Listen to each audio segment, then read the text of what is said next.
Tommy Stinson from Cowboys in the Campfire. You're listening to All Over the Place podcast, where the funsanity never ends. And I mean it. Hello. Welcome back to All Over the Place, the official podcast of Media Pub Live. I'm your host, Eric Provoznik, and I want to encourage everyone. First off, thanks for listening to All Over the Place.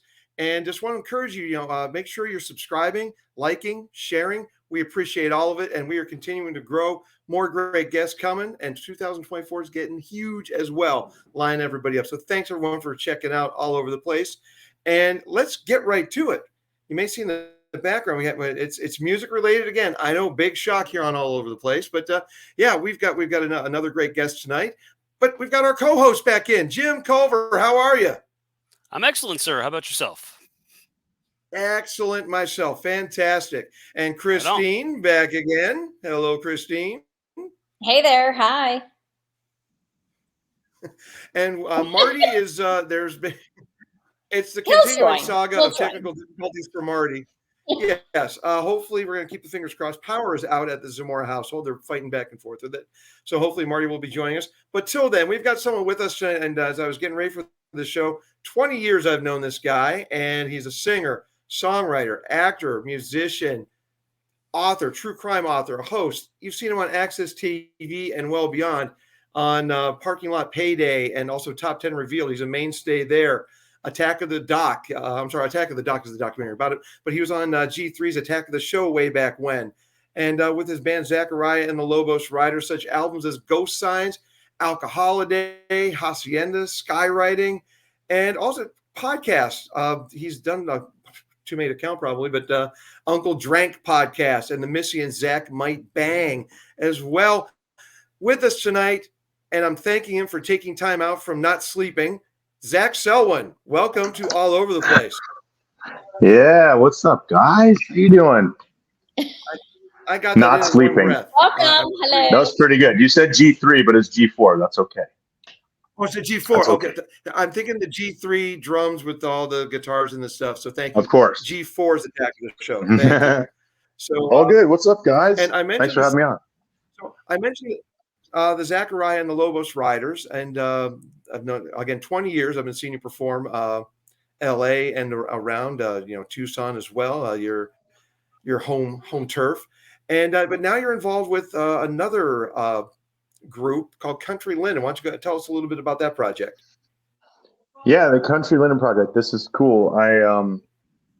I've been in the Zachariah and the Lobos Riders camp since we started the band 21 years ago, and we've had a lot of success. We've done a lot of great tours, and we still play out, and we're still together, but we're all getting a little older, and sort of, things are tougher to keep afloat these days. So I've decided I'm kind of starting a little bit of a Americana side project, a little super group called Country Linen, and we're making a new record, and we got a Kickstarter out right now, which we amazingly reached our funding goal within like 4 days, and now we're just sort of getting the bonus cash that comes in, which will help us make more music and maybe do a little marketing this time instead of just dropping it into the world of streamers and hoping that I make $148 a month, which is about my average income on my music. But I do it for love, and I do it for the passion and the stories I'm trying to tell and the songs, and I think this is going to be a great record. Very, very sort of a Wilco-ish, acoustic-based Americana kind of songs.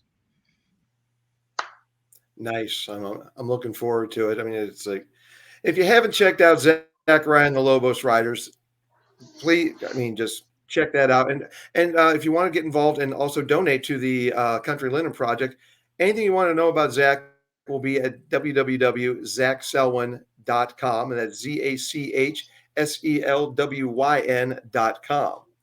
And like I've been seeing Zach now, like I said, 20 years. I've been seeing Zachariah and the Lobos Riders out and about everywhere. And I only 4 listed times on setlist.fm, but it's got to be more than that. I think your Spaceland show, certain things weren't listed, but see Zach live. Wait, what? There's only 4 shows on that? Oh no, that I've seen. Because I go to setlist.fm, and I'm like, just once. I think I may have even plugged in one of your shows. I think that's crazy. I'm like, you got a lot more than 4 shows. Yeah, what the fuck? That's what's happening. That's why I'm starting Country Linen. Because I guarantee you, within a year of this, there'll be 8 shows of Country Linen on there. You know. There we go. And actually, I think I need to put the one. I'm not sure if I put the one that you and Dan did. Just the two of you down opening for Sugar Ray at that Tucson gig. Yeah. So I guess it'd be even not a full Zachariah and the Lobos Rider. So it'll be like 4.5 shows that can log. But as mentioned at the top of the show, the music background that we've got there, we had Danny Zalesko on our last show, famed concert promoter here in Arizona and the Southwest and beyond. And we're going to continue the theme. We're a music-themed 3 for tonight. And our 3 for this evening will be 3 shows that we regret not seeing over the course of our lives. And our +1 tonight will be one opening act that we had no knowledge of going into the show, blew us away. And believe it or not, I will not be bringing up the replacements because I knew of them when they opened for Tom Petty. So as an opener, I can't list that one that blew me away. I knew. So that's my disqualifier for that one. But so that's the 3 for and the +1. And Zach, as our guest, we're going to start with you. What is the first concert that you regret not seeing? I blew it hardcore, 1991.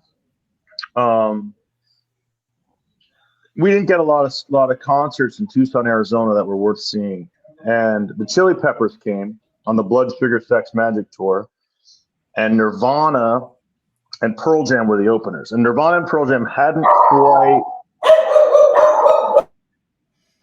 gone there crazy. It is, folks. That dog even disagreed. Hang on 1 second, Zach.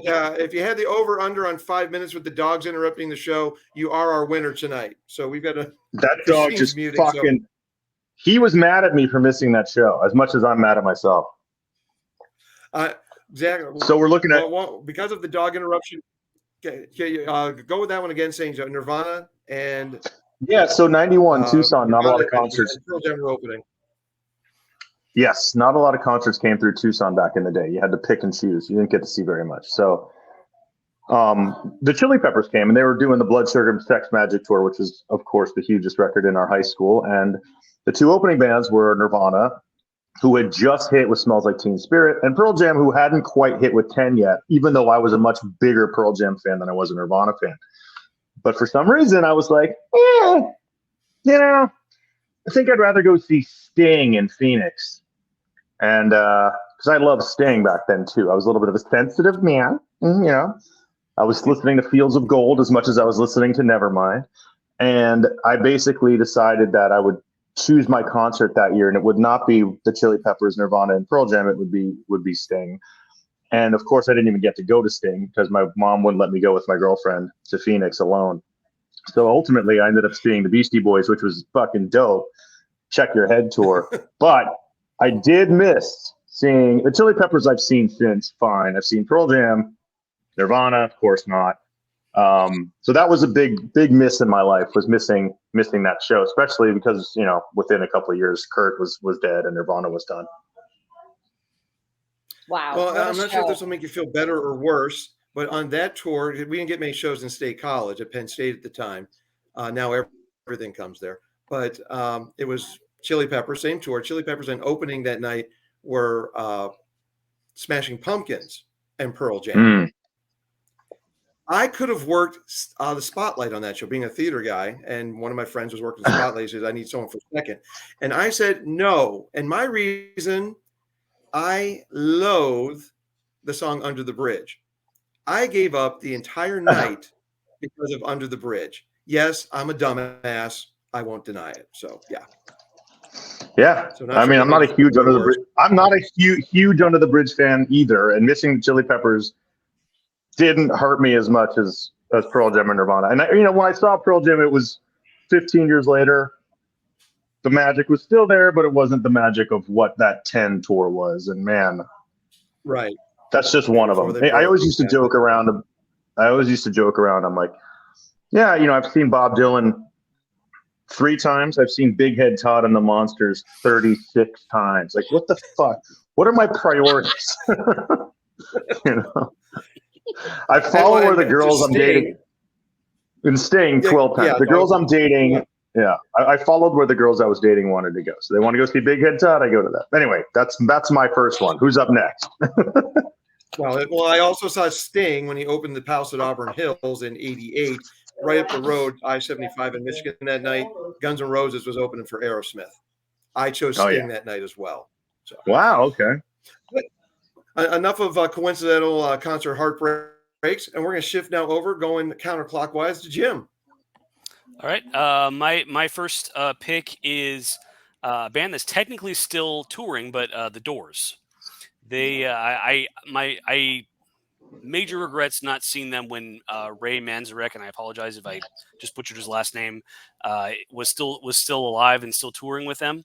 That man was an absolute beast on the keyboard. In my opinion, he was as much the heart of that band as Jim Morrison was, and he was still going strong into, I believe, the early 2000s, and had came through my town on tour a couple of times, but I never bit and went to that show, and that would have been absolutely amazing had I gone. So would that have been the tour where they had Ian Astbury on vocals from the Cult and Stuart Copeland from the Police on drums, playing with Manzarek and Krieger? Oh, yep, yeah. It didn't make my list, but I'm with you on that one. I opted not to see that one as well. Kind of kicked myself. Yep. That's an interesting one because I don't know if the New Doors appealed to me at all. I'm like, I don't know how y'all feel about like Queen with Adam Lambert, or I mean, I guess in a weird way, I've seen a lot of bands with new lead singers, but like, I'm not going to see Alice in Chains. I'm not going to go see Skid Row without Sebastian Bach. So the Doors one, I was like, yeah, it is the guy from the Cult, but unless he does She Sells Sanctuary and they throw in a couple Cult songs, like, I don't know. Yeah. I don't know. I get it, but I can see why you skipped it. I mean, based on what I saw on just seeing their shows on TV and such, the Doors without Jim was still the Doors, but without Jim and Ray, it really wasn't the same band. And they're still touring with just the guitarist and the drummer, but it's just not the same now. Interesting. So I like it. Good choice. Yes, another regretful one.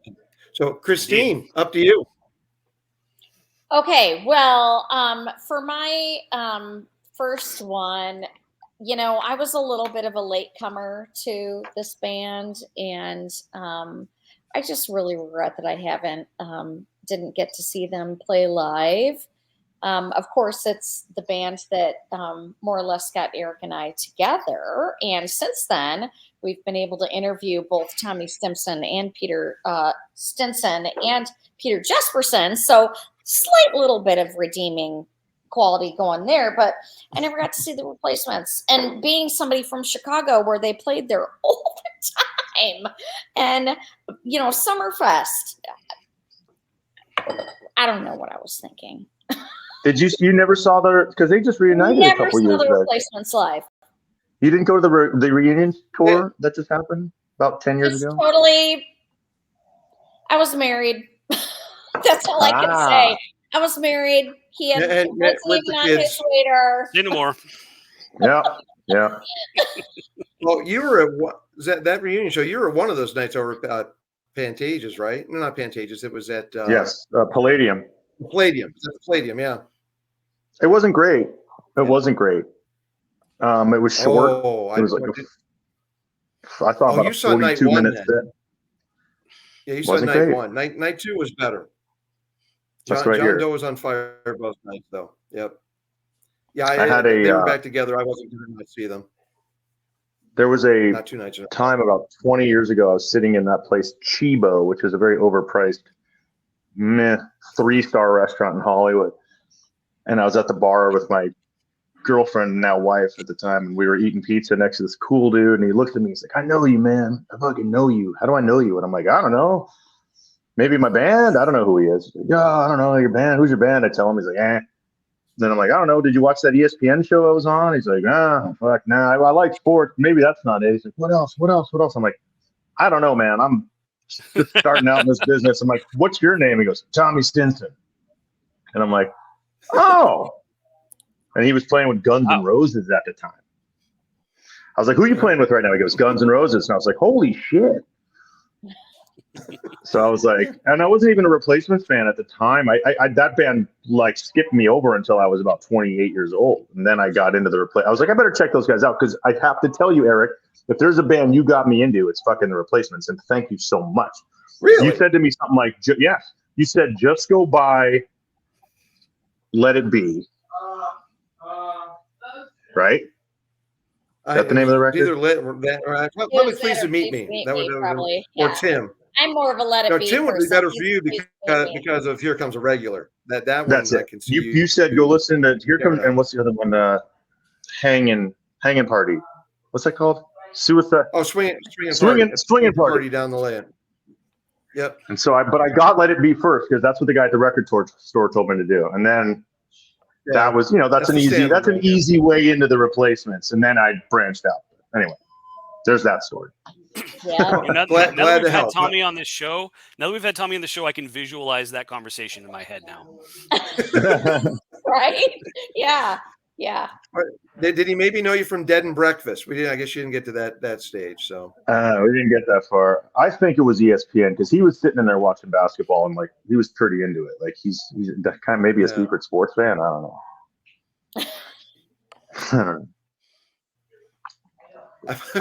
I'm trying to envision Tommy liking sports, but hey, I don't know. I don't get it. Me. I don't know. Maybe. Well, I got tons of bootlegs, so live stuff we can watch, Christine, to maybe do something for you. But over to me now, and I'm going to go with the person over my right shoulder here as part of the Highwaymen. And I'm not the Nashville country Trashville, as Hank Williams III calls it. Here to put the Dick and Dixie in the Cunt Back In country with Shooter Jennings. That's the kind of country I like, outlaw country. And Highwaymen, it was my first summer living in LA. It was June. They played the Greek, which turned into my favorite place to see a show in LA. It's not like a club, favorite venue. Love the Greek. And Highwaymen played there. And it was Chris Christopherson, Johnny Cash, Waylon Jennings, and Willie Nelson. That's outlaw country. That's why I like Zach so much. There's a vibe to his music. It's that desert hobo, whatever it is, however he wants to define it with the Lobos Riders. But the Highwaymen, just all those guys. Johnny's still alive, and Waylon's still alive. I just couldn't admit. That's that night. Crazy. That's crazy. That's my number one regret. That's a big one. But also, in my defense, I had just gotten my first real job there, and I was broker than broke, so I couldn't afford it anyway. So I guess that always has a lot to play. I think that has a lot to play in with this category. How much money you're rolling with at the time, And how old you were. Well, on that note, Zach, we're going to take you. We're going to go to your number two now. Is this me? Number two regret. Yeah, we're back. Well, to you. So this has happened to me twice now. I've turned down Oasis. Now I'm a huge Oasis fan, but in college, 95, What's the Story? Morning Glory's out. Holy fuck. What a record. What a band. Tumultuous. Everybody says they're going to break up. You better go see them this tour. You'll never see them again. And I was like, I don't know. I think I didn't have $40. I was like, I don't have $40 to go see Oasis. I'm good. I'm going to go get drunk instead at the bar and try to make out with some pie-fi. So that was my college decision that I fucking regret hardcore, was missing Oasis in 95 in LA. And then they came back with the Black Crowes on the Brotherly Love tour. And my friend had tickets to that. And I said, and at the time I was only into country. Like I'd kind of given up on Oasis. Like it'd been 10, 15 years since I'd even listened to them. And I was like, I'm good. If they're still playing, they're still playing. And of course they haven't even played I don't think they've played together in like 15, 16 years. And they're not going to play again, even though it would be $1 billion tour. So missing Oasis twice is a huge regret of mine. Although I did get to see Noel Gallagher's High Flying Birds, which are an incredible band, incredible songs. Awesome. Last summer at the Greek, opening for Garbage. Nice. Although I would have rather seen Garbage open for them, but well, Garbage has hits, and but he was great. and he closed with "Don't Look Back in Anger." Garbage was the show Eric and I met at. No way. That's cool. Garbage. They were great. Tears for Fears. Yeah.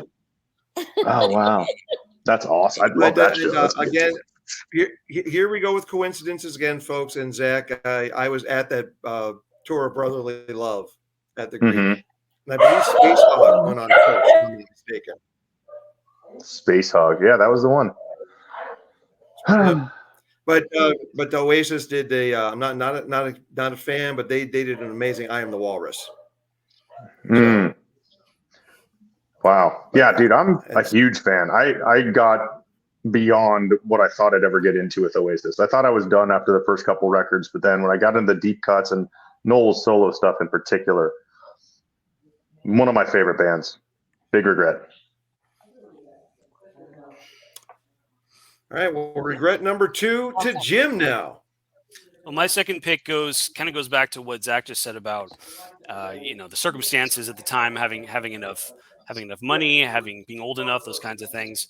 But my second pick is Talking Heads, which was absolutely one of my favorite bands from the 80s growing up. Amazing band. Stop Making Sense is my favorite concert movie and one of my favorite live albums. They're just fantastic. And by the time I was old enough and had the had enough money and ability to go see a concert, they'd broken up in the early 90s. So never got the chance to see them live. It would have taken a spectacular act of will to ask family members to make that happen for me, which was not in the cards at the time, but absolutely would have been amazing to see them live, and huge regret that I didn't get the chance. Good one. Have you seen the doc that just came out on that? Fingers crossed. Not yet. It's on my list, though. I'm going to check it out for sure. It looks really good. Yeah. Now they're talking again, and maybe we can get a reunion tour out of them if the cards are played right. They can play nice for 6 months. Yeah, I mean, it seems Stop like Making Sense, the re-release already made more than it made when it first came out. Right. Well, in a lot of cases with reunions, it seems to be convincing the lead singer, and David Byrne doesn't seem to have it in him to start touring all over again. That's from what I've heard, that's the impression I get. Again, fingers crossed, because he seems to be having fun with all the stuff that's going on promoting the movie. So fingers crossed. And another lover of Talking Heads, Christine, we're going to go to you for regret number 2. Where are the brooms, Dad? Well, early 90s, I was living outside of Detroit, and Mom, I don't know where they put them. Was supposed to be playing with Michael Bean, was supposed to be playing at this little venue. I'd never been there. Of course, I was in my 20s and didn't know anybody that lived near me that even remotely would want to go to that show with me. I think I was asking people at work and people at wherever I was, hanging out at that time. I was already done with college, so, it was just kind of like, I didn't have anybody to go with. I want to say it may have even been bad weather that day. Like, I probably lived 45 minutes from where the venue was, and I didn't go. And I regret that I didn't go. Of course, Bean died within the next couple of years, and so I never, and the Reconciled album, and even, the one after it, were such core memories for me, particularly with my brother, which I've mentioned in the past. Of course, he, died in 2011. But it's like I wish I had seen McCall live, and that's another thing with Eric too. Like he loves them also, and has seen them. No, I have not seen them. I have not. Oh, you haven't? Oh, you didn't? Oh, okay. I thought you did see Michael Bean. No. Well, no, it didn't make my list. I guess I'll throw an honorable mention in here now. But when I was first living in LA, and Zach will remember this, every Friday or whatever Thursday or Friday when LA Weekly would come out, you go to the back, you find out which concerts are coming up. They were always playing down at the Coach House in San Juan Capistrano, and I never took that 2-hour trip down the 5 to go see the Call. So yeah, I kept. But on a side regret on that. When they got the band back together and they had the lead singer from Black Rebel Motorcycle Club, Michael Bean's son, over at the Troubadour. Yeah. They did the reunion, with him singing. Yeah. And I'm like, and I found out about that show a week later. I'm like, I would have paid $200 to see that show. Yeah. Wow. Another band which is good by its own right. I forgot that Black Rebel's lead singer was Bean's kid. Yeah. And what's crazy is that San Juan Capistrano, the Coach House, I hated going there. I thought that was a terrible place to go. But I saw the band Dada there a few times. I used to like, they always had the same kind of bands. Dada, Freddie Jones band always played there. Okay, yeah. Like Missing Persons, like The Call was always like used in the LA Weekly. I was like, yeah. I never made the move either. I wasn't as big of a fan though. What's your favorite Call song? Probably Everywhere I Go. I love it. Or Oklahoma. Yeah, I might need to revisit the Call. first album and when the walls came down. That's where it all began for me. So it's that's where it began. And Oklahoma off of Reconciled is a great song too. Oh man, such a good song. Yeah, I love it. All right. Well, regret number 3 for me is actually he would be in the lead right now for people I've seen the most times. You're still on 2, Eric. But I know I'm on 2, but this if I would have seen him, he's one of the people that I would have. He'd be in the lead right now with 8. Had I figured out that Weird Al Yankovic was touring on his ridiculously self-indulgent, ill-advised Vanity tour back in 2018, he was playing down the street from me at the Mesa Arts Center in May of 18, and I somehow didn't know about it, didn't go, whatever the case may have been. I was probably umping a baseball game that night. That's the excuse I'll use. I was umping. But no costumes, no props, no video screens, intimate show, and he was performing mostly non-parody stuff. He was doing his style songs, his originals. Oh, man, that's the best. Suffragette City. I didn't even hear about that tour. Wow. So, that would have been worth seeing for sure. Wow. Unfortunately, the next tour I was on board and I saw the strings attached tour that he did with an orchestra. But I regret not seeing the one before that. Actually, he came back and did it again. But we're not going to get into why I wasn't able to go because of certain restrictions. But that's the big regret, not seeing the self-indulgent, ill-advised Vanity tour. Weird Al, I would have seen him 8 times. The comedian Will Sasso, I don't know if you know who he is. He was in this Uncle Drank podcast that you had mentioned earlier, Eric. But he and I one day were sitting around and he goes, have you ever thought about how brilliant the song Buy Me a Condo is by Weird Al? And we started listening to it, that whole like, I'm gonna buy me a condo, gonna buy me a Cuisinart. And it's just like this 80s, like, beautiful original Weird Al. Like the original Weird Al stuff is way underrated. Everyone just thinks he's the parody guy. Like they almost need to do a greatest hits of his like real shit because his stuff is brilliant, as we all know. I love the style songs. The style songs are like the incredible. It wasn't a Devo parody, but the style song to Dare to Be Stupid. And the guys in Devo said that's a better song than they could ever do. Yeah.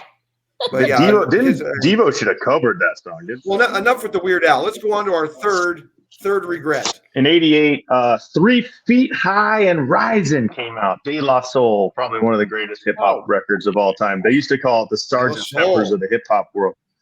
And it was my favorite rap album of that year. And I was really into hip hop. And that was it for me. I was like, everyone was I was into NWA. I was into the other guys, but De La Soul was it.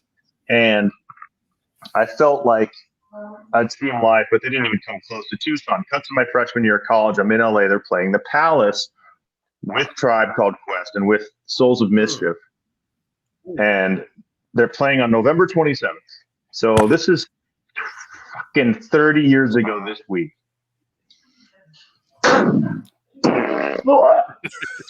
Has anyone killed themselves on your podcast yet? I'll be the first. But they basically were... 0 casualty rate so far. All right, let's keep it that way. So it was like $20 a ticket. And all my friends who lived in LA, who were from LA, were like, dude, we're all going. We know how much you love De La. Because I was into Balloon Mine State and in the De La Soul is Dead. Like these are, maybe Balloon Mine wasn't out yet, but De La Soul was dead.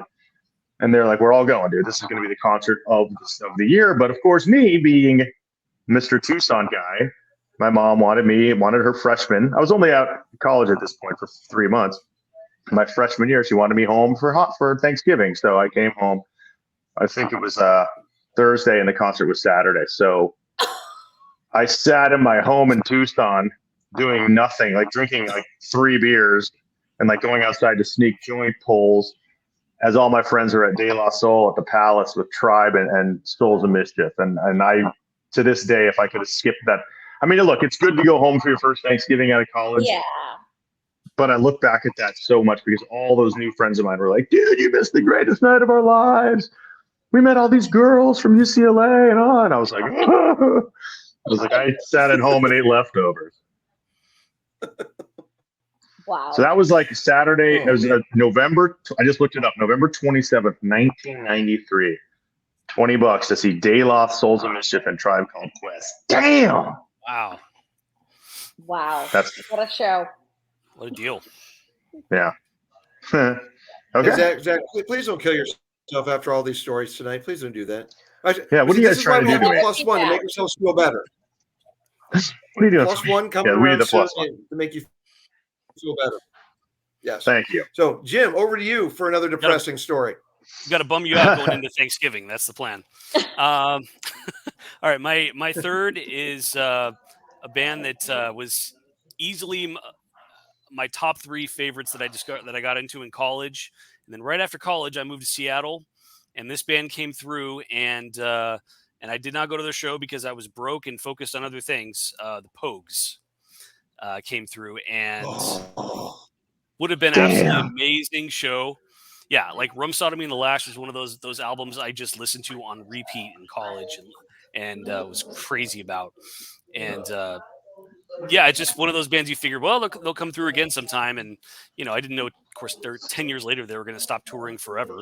But yeah, absolutely would have been amazing to see that show. Yeah, beyond regretful I missed it. Yep. Amazing.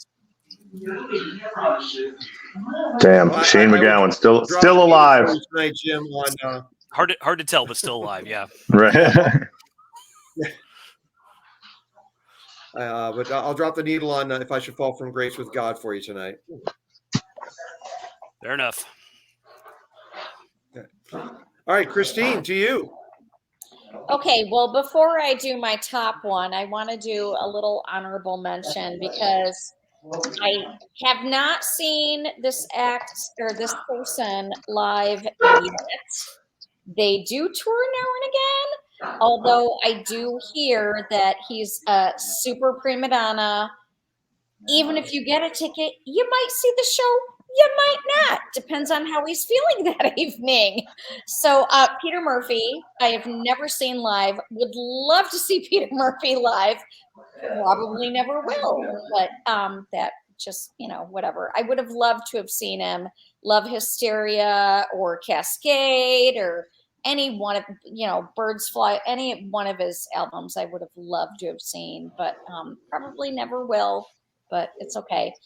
But this one show, and unfortunately I was just a little bit too young when I was in 6th grade, 1983, July 25th at Comiskey Park. The band list that was playing that evening: Ministry, The Fix, Joan Jett, Flock of Seagulls, Reflex, headlined by The Police. Oh my God.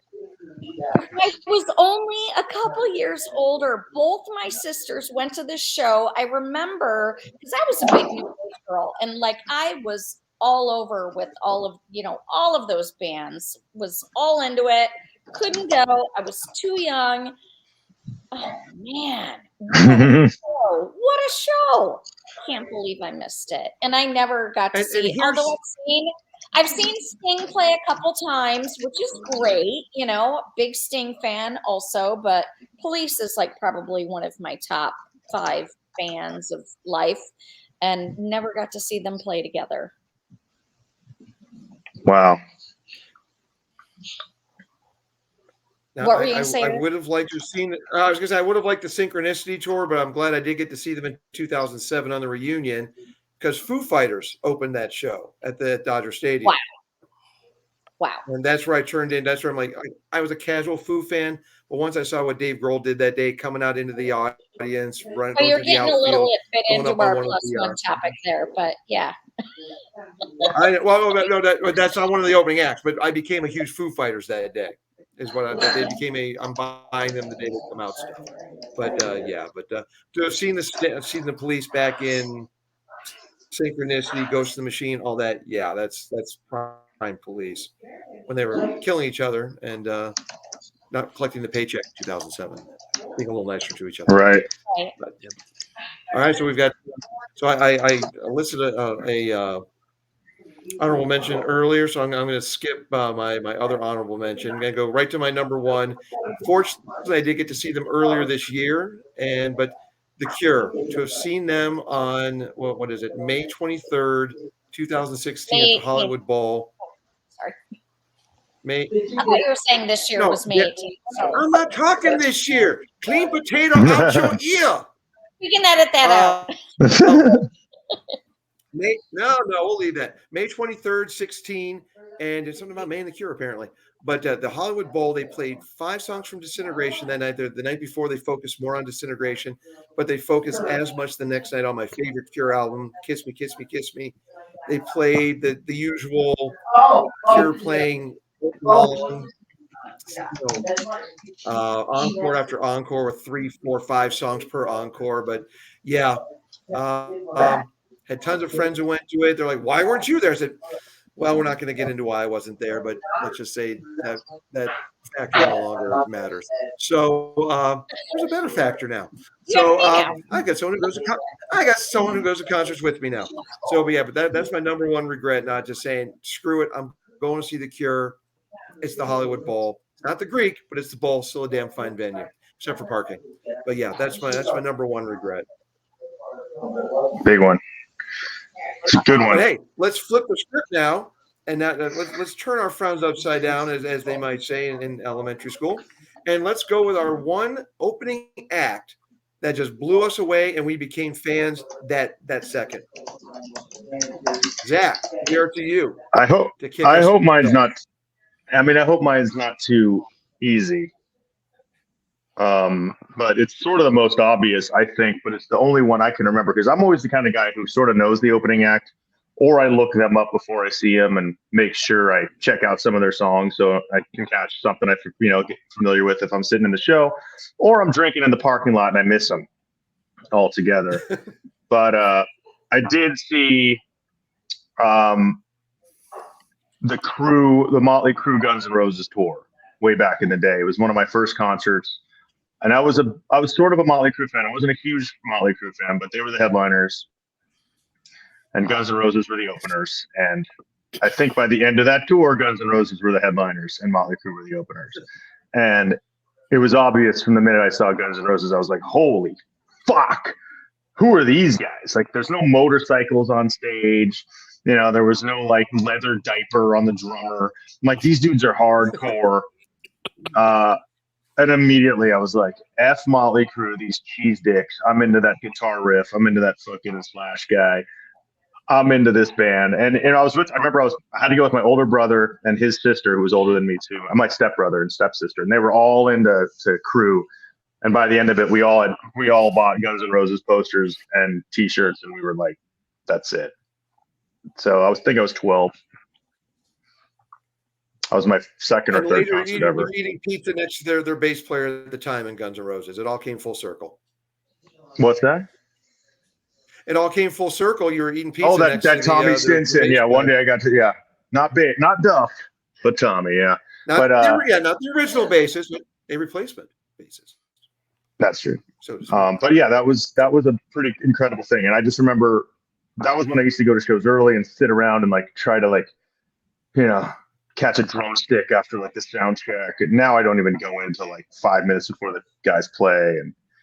But that was the one. I think that's probably one of those. I think there's a few examples. I'm sure you guys have some good ones too, but I know one of the more famous opening acts that kind of became bigger than the headliners at one point eventually.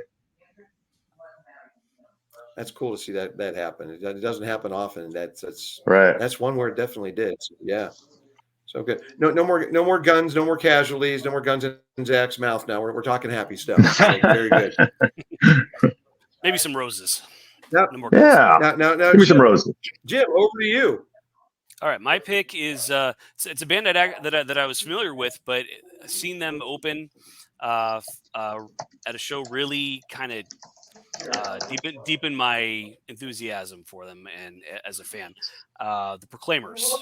I got to see them open for Bare Naked Ladies at the Gorge, which is absolutely it's the best concert venue in the Northwest. If you guys ever get the chance to come up here and see a show there, it's absolutely worth it. It's on my list. But they at the time I just kind of knew them as the 500 Miles guys, just that one hit wonder band. But seeing them play more of their own stuff just gave me a real appreciation for how talented they are and how much fun their music is. And at the time they were kind of writing a resurgence because one of their songs had got onto the Shrek soundtrack. So they were kind of talking that up but yeah, their music turned out to be a lot more than just that one hit wonder. After that, for me, it was really made me fans of theirs and gave me a lot of appreciation for them.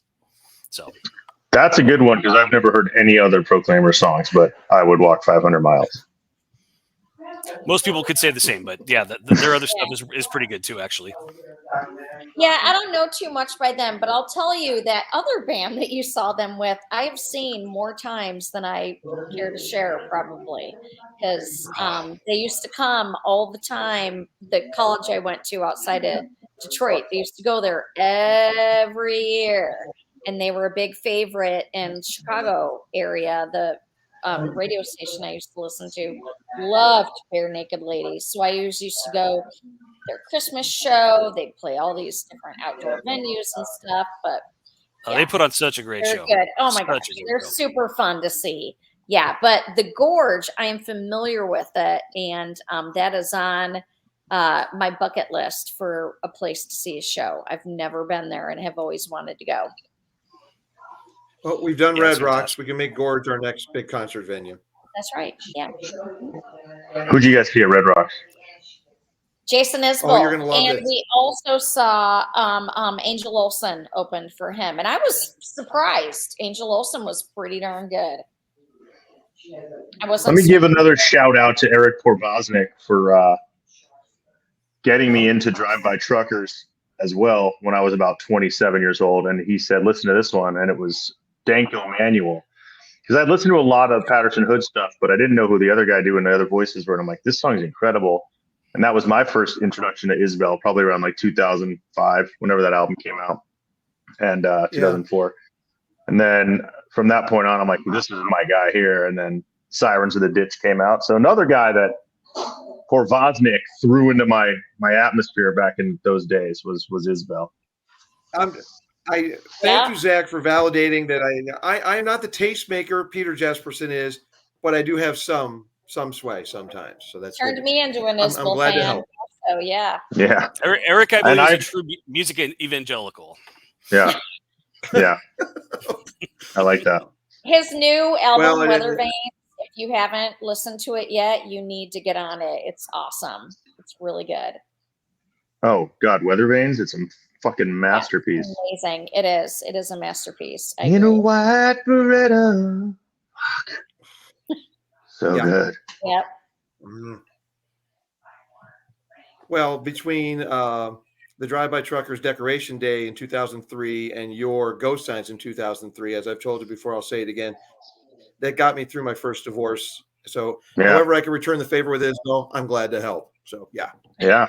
Yep. It was probably 2003 when you played me that Decoration Day. But then the one with Danko Manuel that came out, that was on Dirty South, which I believe was the next year, 2004. Okay. Yeah. Isbell came into his own on that album. But we digress. Christine, over to you for your your concert opener that blew you away. Yes, Jim actually reminded me. Second show I ever went to, the Cult opened for Billy Idol, and I actually ended up a bigger Cult fan than Billy Idol after that show. I was going to mention somebody else, and I thought there might be overlap with Eric's, but when Jim was talking about hearing, his show that he went to, I was like, yeah, that's how the Cult was for me. Definitely. Good one. Yep. Oh, go ahead. Throw an honorable mention in there. Overlaps from overlap. Well, okay, I'll mention that it's actually happened in this last year since dating Eric. He introduced me to lots of amazing bands, particularly in that Americana genre, which I kind of touched on. Chris Stapleton is a big fan of mine, and I kind of classify him with the Steel Drivers and being more Americana type stuff. But Vandaliers opened for Roger Klein and the Peacemakers on New Year's Eve last year at the Crescent. Was that a Crescent? That was a Crescent, right? Crescent Ballroom. Yeah, Crescent In Ballroom. downtown Yep. Phoenix. Man, what a show. Unbelievable. Yeah. Complete with no shirt fiddler. Like, it was amazing. Yeah, Zach, So if you've never seen Vandaliers live, make a Oh point. man, they're fun. They're a And lot they of would be fun. perfect up at you do a double bill with them up at Pappy They're and Harriet. country. Yeah, they're straight up country. Yeah, they're good. I love it. Yeah. All right, so Hell yeah. Vandaliers, that's a quick mention for me. I saw them open for Lucero, and then Oh, yeah. I also I want to throw a shout out to Mark Daly. Saw him open for Jeff Tate last year, and strangely enough, we've had the lead singer for we've had Josh on from Vandaliers on the show. We've also had Mark Daly on the show. So my opening acts there. But my number one opening act where I've just like, holy shit. Had no idea. I went to the X show at the Roxy. They were doing Los Angeles in its entirety. And yes, Ray Manzarek came out and played a couple songs with them because he produced that album. So, and across the street that night, Viper Room was Robbie Krieger playing that night. But I was at the Roxy because X was playing Los Angeles in its entirety plus some. But the opening act for them was kind of like an X light or like a young X. It was the Strip Miners. And DJ Bonebreak, the drummer for X, was also the drummer for the Strip Miners. And I think he may have produced their album as well and played on it. But Brett Anderson, who was also in the Donnas, she was the lead singer of the band. And the same interplays, there's a guitarist going, and they're singing just like it was Exene and John Doe, very X kind of vibe. Their second album went a little bit more like a gothic country kind of thing. But their first album, just straight up strip, I think it's a self-titled Strip Miners is the name of the album, but opening for X. They had a girl playing on the accordion as well. It was just a really good, perfect opener for X. My jaw was dropped the whole time, and just 45 minutes, just like, damn. And it's sick, man. Goth country. I don't even know what that would sound like. I need a sample. Well, we will look up their second album later tonight. So check that out because get that bottle of wine that we had at dinner. We'll sit back and listen to some gothic country. Perfect. Well, there it is, folks. There's our three for the night and the plus one. And I again want to thank my old friend Zach Selwyn for joining us tonight. Having a happier Thanksgiving than you did back in 1993, and you have to head back to LA to see De La Soul this Thanksgiving. Yeah. And also be sure to check out ZachSelwyn.com. And also, very quickly, Zach, tell us about the project also coming out next year. You've got the Country Linen, of course, the group that we talked about earlier, and you're also going to be doing a Trailer Park Boys film. Tell us very quickly about that. Yeah, man, there's a new film coming out. Basically, Bubbles, the character Bubbles from the CB show, who's got the big glasses on, who always just like walking around going, "God, soccer." He and I have known each other a long time. Big fan of my band, big fan of my music. Asked me to write him some songs for his band called the Shit Rockers. And he cut 5 of my songs. And they're putting out a record that was produced in Nashville by a guy who's like a dude who produced the Stone. Like, I forget his name, but he's a legend. I just got to figure out his name. I'm sorry I don't have it. But we also made a movie about our band forming. We shot it up in Canada last summer, and it should come out this next summer. And it's a comedy. It's like a Spinal Tap about a trailer park Canadian country rock band. And I'm in the band, and I wrote 5 of the songs, and I'm in the movie. And I don't know. I think it could be one of those things that really takes off and maybe even opens up the Bubbles and the Shit Rockers to like the world, and we maybe start touring. I'm knocking on wood. I'm praying. I'm hoping, but the songs are there. The movie's going to be hilarious, and I'm really looking forward to seeing where that goes. The Shit Rockers will tour the world and beyond. Indeed, my friend. Indeed. All right. And Zach, also, I forgot to mention at the top of the show, one of the sickest freestylists you will ever meet. He's actually rhymed Pervoznik and worked it into a freestyle. That's talent, folks. Absolute talent. Yeah. I wonder what I rhymed with Pervoznik. Sometimes my mind goes on to different worlds when I'm on stage. You worked Galaga into it as well somewhere, so it was you found a new level that night. So it was good over there at Spaceland. So folks, again, thanks for coming on the show, Zach, and ZachSelwyn.com. Check it out. Look for Country Linen and the Trailer Park Boys movie next year with the Shit Rockers. Thanks again, Zach. Hell yeah! Thanks, guys.